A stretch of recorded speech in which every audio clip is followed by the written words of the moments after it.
I don't say hello, do I? No, we don't do hello. Good. Suppose we don't need like a, I'm your Dedman, that'd be kind of weird. I'm using that. No. Hi, my name's Drew. You may remember me as the bass player from Superheist. We were a metal band, or a new metal band. It was quite big in Australia about 20 years ago. For you that don't remember, new metal was a genre of heavy crossover music that sort of featured a lot of wallet chains, dreadlocks, baggy pants, puffy sneakers. I had a lot of fun doing it. I had 4 great years of my life. A couple of trips to America, a couple of big albums. It was an unbelievable experience. When you step out on huge stages in front of 20,000, 30,000 people, you're fulfilling the prophecy that you set for yourself as a teenager. Most people don't get the opportunity to do that in their life. I was lucky enough to get that. It was amazing. Yeah. What caused the band to split up? It was like a snake eating its own tail. Egos, bad lifestyle choices, financial troubles, changing singer mid-career, loss of management. September 11, we had a huge record contract on the table. We were done. We were set for life. September 11 happened. Negotiations got held off. By the time they got back to renegotiating our US record deal, the whole deal had fallen through. We lost our singer. Came back with Joey. Got a second chance. Stab at America in 2002, and then we completely ruined it for ourselves. I thought that that's all I could do with my life. I was a bass guy, you know.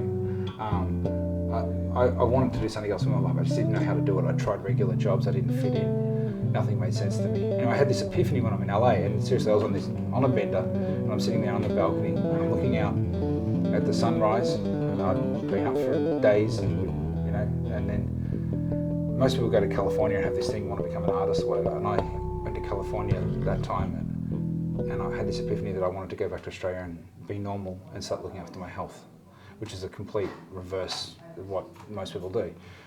And I came back and I applied for a regular job, got a job at a music store in Melbourne, worked there for a couple of years, getting the experience to eventually open my own store. Yeah. So I just wanted to derail the rock star Drew and find a very passionate bass playing person that I am. We opened February 1 this year. We've been open for 7 months now. I would say I've been working so much that I haven't had a chance to actually focus and appreciate it, but occasionally, this is my house as well, and I'll walk down the stairs and I'll look around and go, wow. Since we opened, we were basically a pop-up store with a kind of like, hey, we're gonna do this. I got this idea, and man, Hiju and Cam, we did our best. We put it all out there, and there's a great saying, fake it till you make it, and we literally did that for the first month.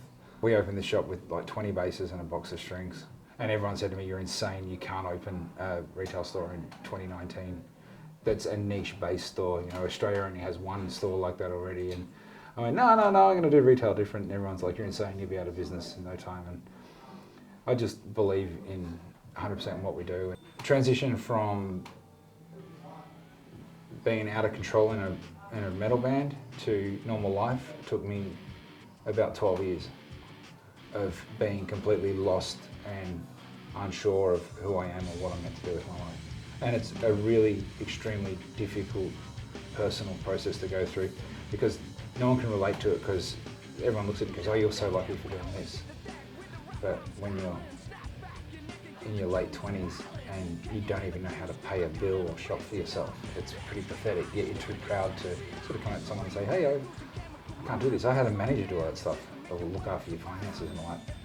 And when you can't relate to the real world, and the other thing is you lose all respect for any kind of authority. Like you're so egotistical by that stage, and you had all these yes people around you for so many years. The minute you try and go work a normal job and someone tells you what to do, you're like, I'm doing that. And this is the problem with it, you end up jaded, and then people look at you and go, oh, well, he's a prick. What they don't understand is you're actually a really tormented soul. It's just trying to like fit into society. I understand why a lot of people post-career like drop dead of drug overdoses and lose their life, or suicide or anything, because the crawl back to what you think you should be doing with your life is quite scary. The best advice I could give is be extremely passionate about what you do. Don't waste time doing things for the sake of likes or to be popular. Do it because you're passionate about it and it means something to you. Unfortunately today, with this sort of instant gratification society we live in. People get too caught up in being popular, getting likes, getting views. None of that matters if what you're doing it for the sake of that.